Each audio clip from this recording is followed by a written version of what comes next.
وفضل زمانا على زمان كما فضل مكانا على مكان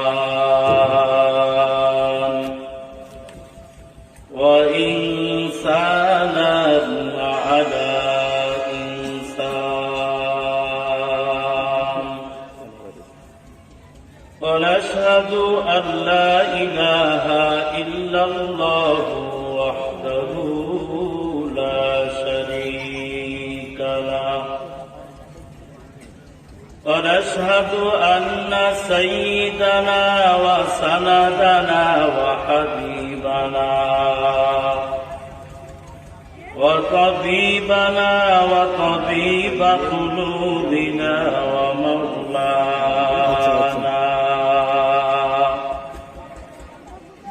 ومولانا محمدا عبده ورسوله صلى الله تعالى عليه وعلى آله وأصحابه وبارك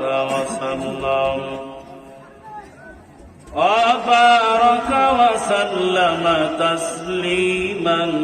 كثيرا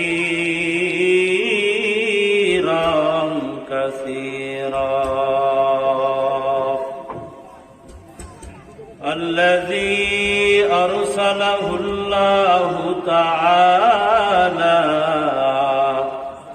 بالحق بشيرا ونذيرا وداعيا إلى الله بإذنه وسراجا منيرا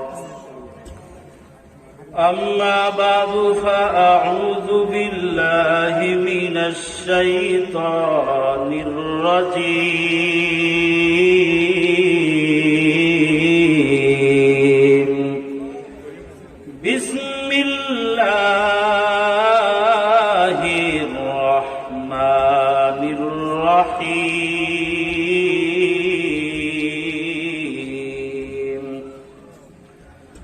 واعبدوا الله ولا تشركوا به شيئا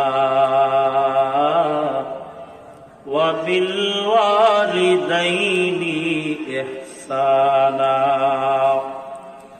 الآية وقال رسول الله صلى الله عليه وسلم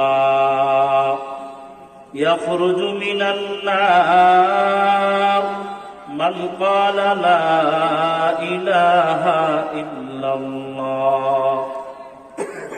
وفي قلبه وزن شعيرة من الإيمان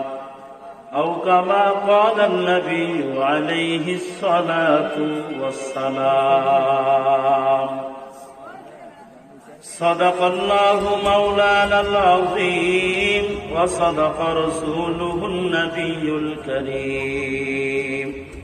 ونحن على ذلك من الشاهدين والشاكرين والذاكرين والحمد لله رب العالمين كلمة لا إله زبان سے بولی لا إله